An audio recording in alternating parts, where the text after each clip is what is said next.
All right, all right. Welcome back to the show. Welcome back, everybody. 4:14 is our time on this Saturday, the first Saturday in the month of March, of course, the first day in March 2014. Welcome aboard. All right, so this big story broke on Friday. President Obama has decided to lift young men of color, and it's an effort that will resemble others in Obama's second term agenda. It's going to rely on existing resources, recruits, private sector participation, and will not require Congress's approval. Now, the president is calling on prominent men of color, and so far, Colin Powell and Magic Johnson have already jumped on board to bring police, community, businesses, and philanthropic leaders to this cause. Several foundation leaders have joined President Obama to announce his plans to invest at least $200 million over the next 5 years in education, parenting, criminal justice, and job programs. Now, the president made the decision to address this problem in terms of race for practical reasons, says some of his advisors. In fact, Valerie Jarrett said that he feels that we should have an honest conversation and that if we're willing to do that, it will lead to progress. Now, black leaders welcomed the explicit talk, even if some were disappointed that President Obama acknowledged that he can't set things right on a grander scale. But obviously, a good start is what a lot of people are calling this. And so we'll see how this program kind of, develops. I know that there are programs out there, especially in recent years, that have been started for that very reason as well, and that is to focus on young men of color. Even various entertainers and actors have pooled their resources together to tackle this issue that, when you think about it being 2014, it should really no longer be an issue. And when you take into consideration all the resources that we have here in this country, free public education and very, as I said, there's all kind of community projects and programs out there. And so yet we're still kind of losing so many young black men to the system, so to speak. And so he's going to address these things. It looks like he's covering quite a bit: parenting, education, the criminal justice system, and job programs. And I think job is really the big influence here: education and jobs. So we'll see how things develop with that, but a good step in the right direction. And with the support that he's getting so far from the community at large, it seems like he's on the right track. All right. Just a side note here, and I know that everybody's kind of been focusing on Russia and the president and all of that, but did you know, this story is coming out of Seoul, South Korea, that on Thursday, North Korea fired 4 short-range missiles, and the first confirmed launch has been the first confirmed launch more than 9 months ago, disrupting a period of easing tensions with the South. Now, the missiles were fired into the sea from North Korea's east coast and had a range of at least 12.4 miles, according to South Korea's defense ministry. The launches came 2 days after the first reunions in more than 3 years of families divided by the Korean War. Very interesting. Very interesting. And it's just hard to get inside of the minds of the leadership in North Korea. But, really 2 days after the reunions of these families, and then something like this takes place. So, we'll watch North Korea and see where things go from that point. But, now things are back where they started. You take one step forward and you go 2-3 steps back. So we'll see how the South handles this, and whether North Korea will even offer up any kind of uh, explanation at this point, or does anyone want to hear it?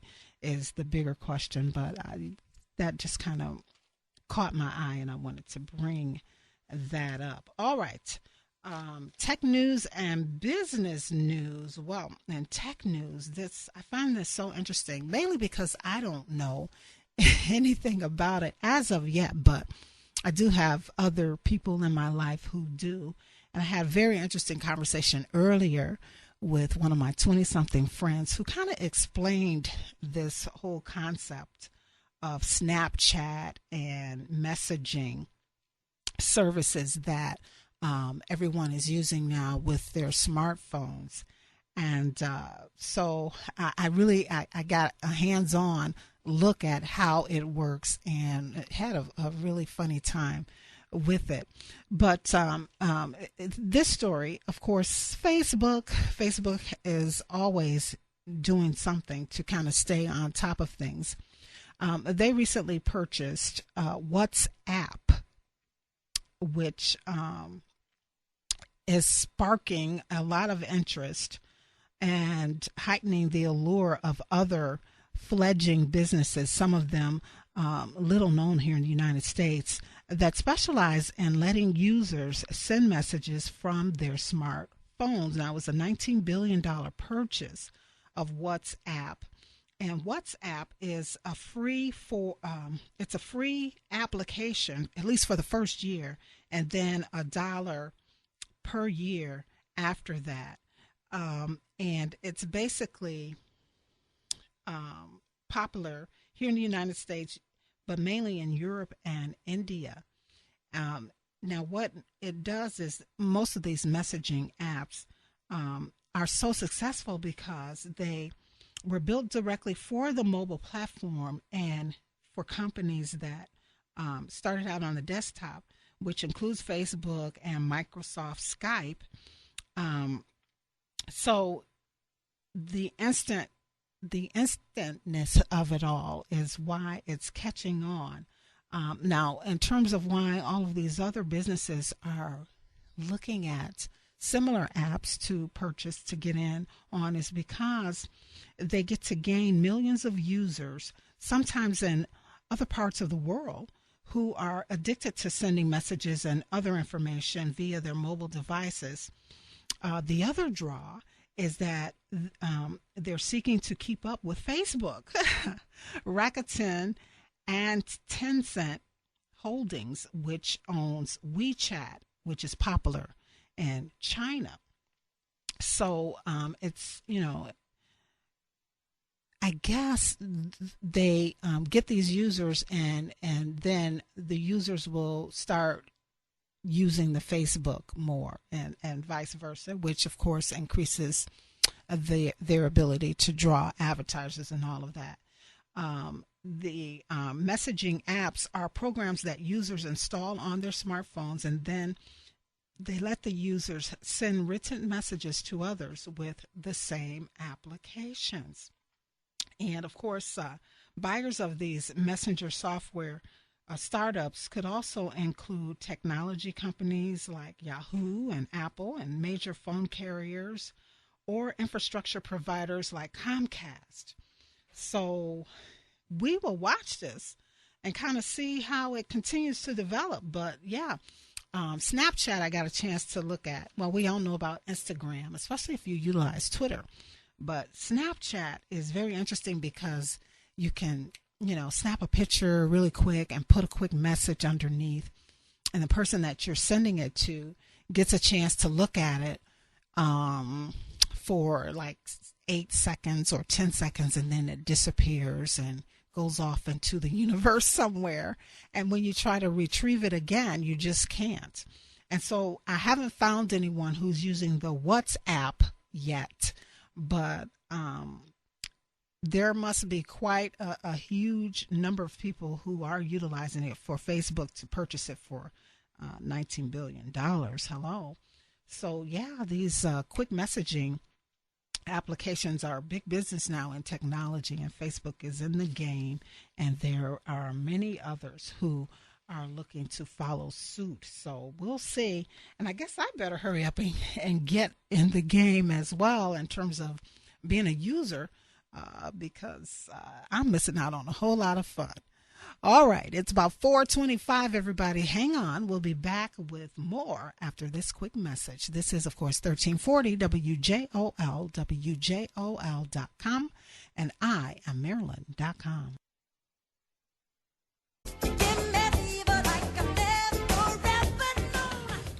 And welcome back to the show. Welcome back to Maryland's Cafe Society radio show here at 1340 WJOL. It's half past the 4 o'clock hour, which means we have just completed a full hour of the show. Remember, we're signing off at about 5:30 unless something really fascinating happens that causes me to stretch it out to the 6 o'clock hour. But nevertheless, remember I talked about this woman at the top of the show who turned waste or scraps into a $5 million business. And of course, I'll tell you about her. Her name is Julie Rizzo. This was an article that I found in the Chicago Tribune. I just thought it was so interesting. She had owned a real estate company, and after the housing market crashed back in 2007, she was working as a consultant for a downtown Chicago granite countertop company when she noticed a big dumpster filled with granite pieces. And then from there, she came up with this idea to kind of recycle that waste. And she came up with a company called Recycled Granite in 2009. And she has licensed her business model to 35 people and plans to open corporate offices in New York and California. And she's doing very well. She basically turns a stone into landscaping pavers, veneer tiles, mosaics, black splashes, and a variety of other handcrafted products. Isn't that fascinating? Fantastic. How do you come up with things like that? Well, anyway, I just wanted to profile her because I thought that was just a dynamic idea, a great idea, and it turned out to work for her. She, of course, diverted more than 30 million pounds of waste into other uses. And so it's a green company, I guess you could say, right? So congratulations to her and her effort and her future progress with her company. All right. Another business item that I wanted to share with you before we segue into entertainment news. I also want to, spring breakers, I have not forgotten about you. I want to share this information with young people who are going to be going on spring break. But before we do that, we'll talk about this. And this is the fact that Chicago Mayor Rahm Emanuel will anchor the first organized team of Chicago business officials and musicians who will descend upon South by Southwest, the annual music, film, and interactive conference and festival that happens in Austin, Texas every year. Now, the Chicago contingent will be organized around the theme Chicago Made, focusing on Chicago's emerging prominence in the new manufacturing and highlighting local music and culture. Now, the festival starts March 7th and runs through the 16th. And Chicago companies and artists will get particular attention March 11th, the last day of the interactive portion of the festival, which focuses on tech innovation. So kudos to the mayor and all of those people who sort of have found innovative ways to market the city and the businesses and even the musical talent that Chicago has to offer. All right. Well, spring breakers, are you ready? Here's some news that I want to share with you. Some of the things that our spring breakers need to keep in mind to stay safe. Remember, it's a vulnerable time for you young people. I know you think you're invincible, but you really have to be careful. So as you plan your little trips around the country or even outside of the country, Some of you will use it for a little rest and relaxation, while others will party till they drop. But here's some key things. Travel in packs. Always stick together, right? It's very important that you look out for one another and make sure that you know where each other is. And, you don't want to babysit, but you do want to be your brother and your sister's keeper, especially when you're traveling abroad or even, when you're venturing off to another state somewhere. Just stick together as a group. Don't drink and drive. We know that's a cliche here, but it's so true. Don't drink and drive, especially if you're somewhere else, people, in another state or another country. Don't drink or drive. Always have a designated driver or just count on the taxi service, right? Telecabs, hello. Also, keep an eye on your money. If you're going to be using your debit or credit card, just use it at business establishments that you are familiar with. All right. And if you're going to keep cash, just keep a small amount, a minimum amount of cash with you.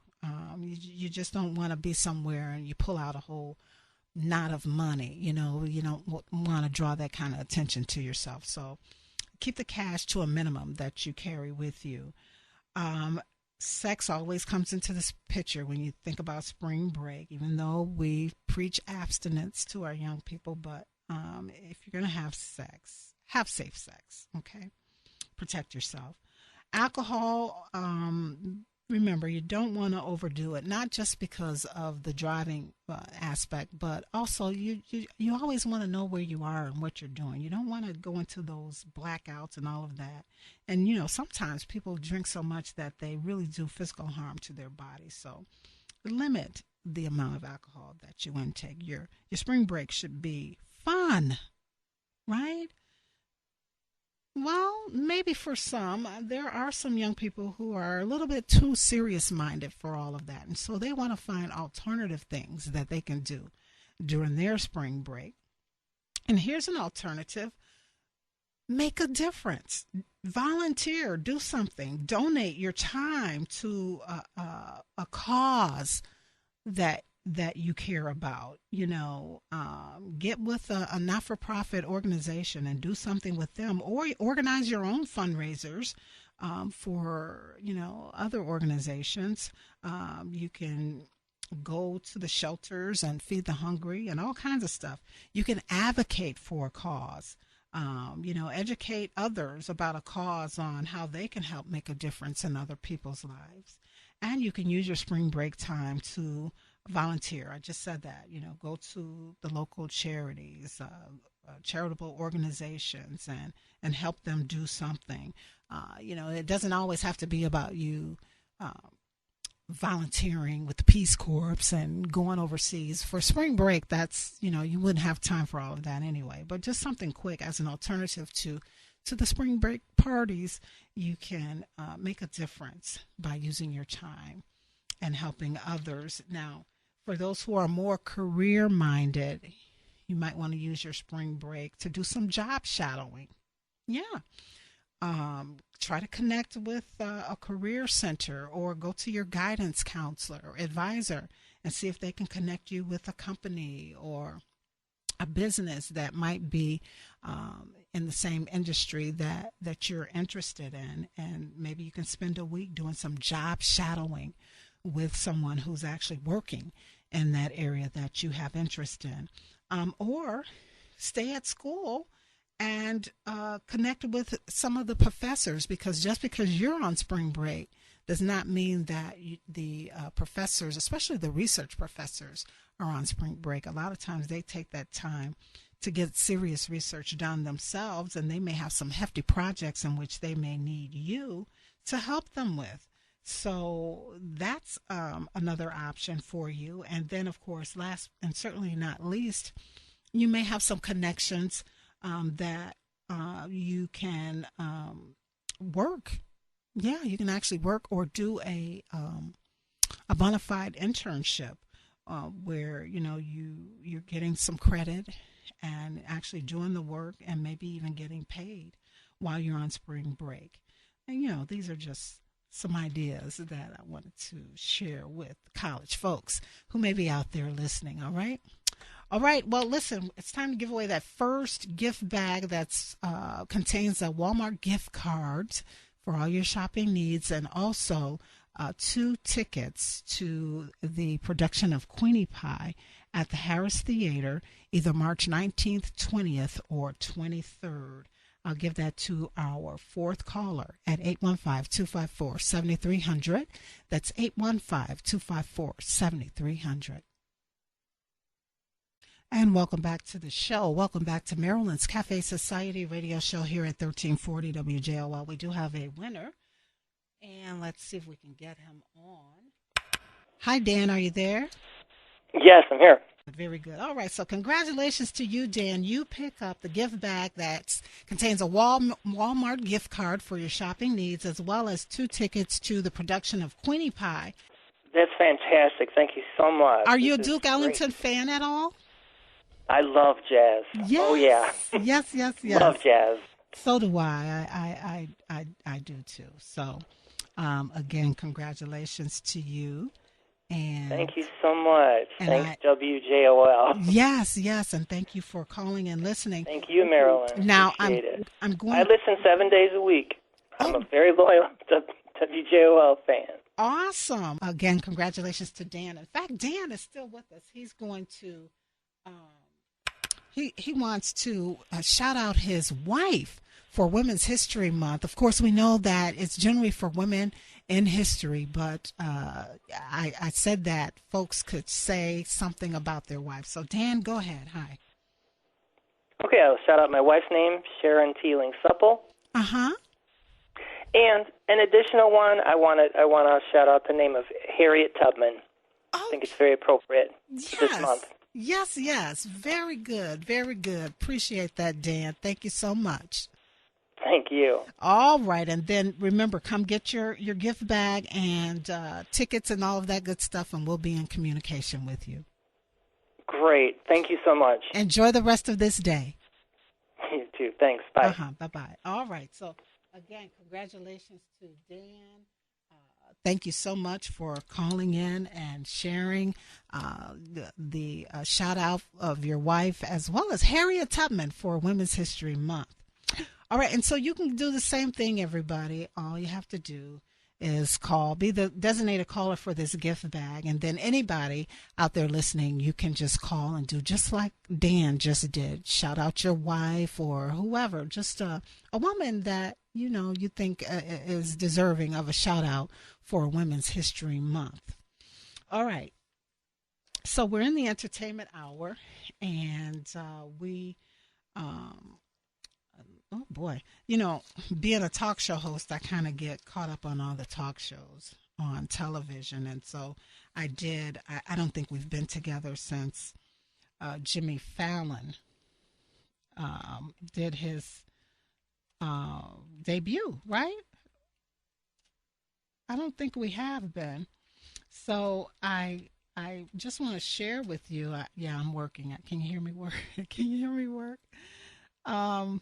I'm working as I, of course, share this with you. But yeah, before we go there with that particular song that I'm trying to share, Jimmy Fallon is going to be in Chicago. He may be here in Chicago right now as we speak, but he is going to be in Chicago tomorrow to jump into the lake. You know how you tell somebody, go jump into the lake? Well, I think the Mayor Rahm Emanuel told him to go jump in the lake. In fact, come jump in the lake with me. And so they're going to jump into the icy waters of Lake Michigan tomorrow for the Polar Plunge. It's a fundraiser for Special Olympics here in Chicago. And, of course, Jimmy Fallon, who is the new host for The Tonight Show, has accepted Rahm Emanuel's dare to join him in exchange for Emanuel appearing on his late night talk show at some point during that first week, I think, or maybe it was just this week, because I missed some of his shows since he debuted. But anyway, he's going to do it. Now, the doctors are warning that he and others should be careful because I think there's going to be the mayor, Jimmy Fallon, and about 2,000 other participants who are going to jump into the lake at North Avenue for the plunge. And the shock of it, the waters are supposed to be like at 32 degrees, but the shock of them jumping into the water, according to doctors, could make their hearts beat irregularly for a short period of time. And so they are, of course, urging them to be careful in that respect. The air temperature tomorrow is supposed to be, I guess, around 17 or 18 degrees. And so, they're just saying that they should be very careful. At those temperatures, they're saying that these people who are going to participate in this polar plunge should not stay in the water any longer than 5 minutes. So I'm sure that they'll be briefed on all of this, and we'll have all of the proper clothing and all of that good stuff on as well. So, yeah, but I did get a chance to catch him. The first show, he had Will Smith on. They did a dancing segment, and, he still has his group with him, the band with him, and all of that good stuff. But one thing I noticed about Jimmy that I really like is this, and I thought about him.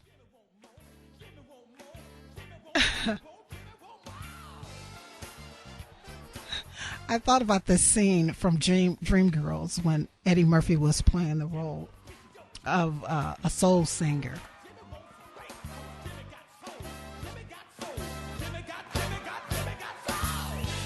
I said Jimmy's got soul, everybody. All right, so congratulations to him on having a fantastic week on the debut of his show. And then, of course, this past Monday, Seth Meyers debuted his show.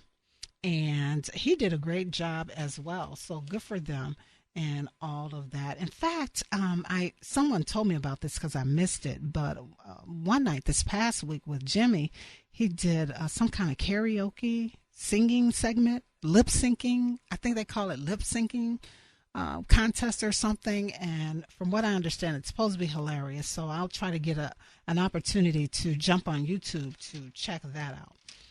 Now I did see an article on the internet earlier when I was in the studio socializing and trying to prep for the show too. But I did stumble across an article that suggested that this week, Wednesday, Thursday, particularly Friday, there was a drop in the ratings with the two late night shows on Channel 5, Jimmy Fallon and Seth Meyers.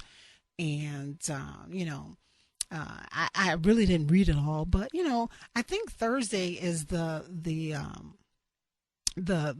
what's the big show on Channel 7 that, Scandal. Thursdays is all about Scandal. I'm not sure what was going on Friday, although I think Channel 7 always does a strong Friday. Well, I know Shark Tank, love Shark Tank, right? But so, they were suggesting that maybe the lead-ins on Channel 5, especially on Friday nights, may not be, as strong as Channel 7 and may have had some kind of effect on why the ratings kind of dropped for Jimmy and Seth during that time period. It could be a whole lot of reasons, but we won't go there. We'll just continue to enjoy them in late night when we can catch them and get a good laugh here and there, right? All right, and then, of course, let's see. Seth Rogen was, a lot of these entertainers and actors kind of take on causes. We were talking to the Spring Breakers moments ago and asking them to do some alternative things for spring break. Well, in real life, a lot of our entertainers and actors take on causes. And this past week, and Wednesday, as a matter of fact, funny man Seth Rogan was in Washington, D.C., speaking about Alzheimer's, raising awareness about Alzheimer's and wanting our lawmakers, to, maybe try to do something about it. And so apparently things didn't go too well because he said only 2 senators were there at the hearing. And he thought it was symbolic, very symbolic of the government's position on Alzheimer's and making it a low priority. So we'll see how far that goes. But I recently connected with one of the child stars, young lady from the 70s show Good Times, Bernadette Stannis. Remember her, Thelma? And she's taking on the cause of Alzheimer's as well. In fact, she has a organization, Remembering the Good Times, that she started because her mother suffered from Alzheimer's, and so it's a cause for her as well. So that's what they do, and we all should take on something to raise awareness for and try to get people to rally around and support. So good for Seth Rogen and for Bernadette Stannis on their efforts with the Alzheimer's situation. Getting the education and the research and all of that that needs to happen to try to find a cure for it. Okay, well, I'll tell you what, we're approaching the 5 o'clock hour. At the top of the hour, we're going to jump into ABC News, the first 5 minutes, and then we'll come back with the last half hour of the show. I know it's kind of confusing, but it'll be the last half hour of the show. We'll have another gift bag that we're going to give away, along with those tickets to the Queenie Pie production with the new dates. And what else are we going to do? I think that's it. At some point, I'm going to get back to Facebook and Twitter, see if we have any comments or anything going on there. But in the between time, everybody, just keep your radio set right where you got it. Of course, it's 1340 WJOL, WJOL.com. And we stream live at IamMarilyn.com.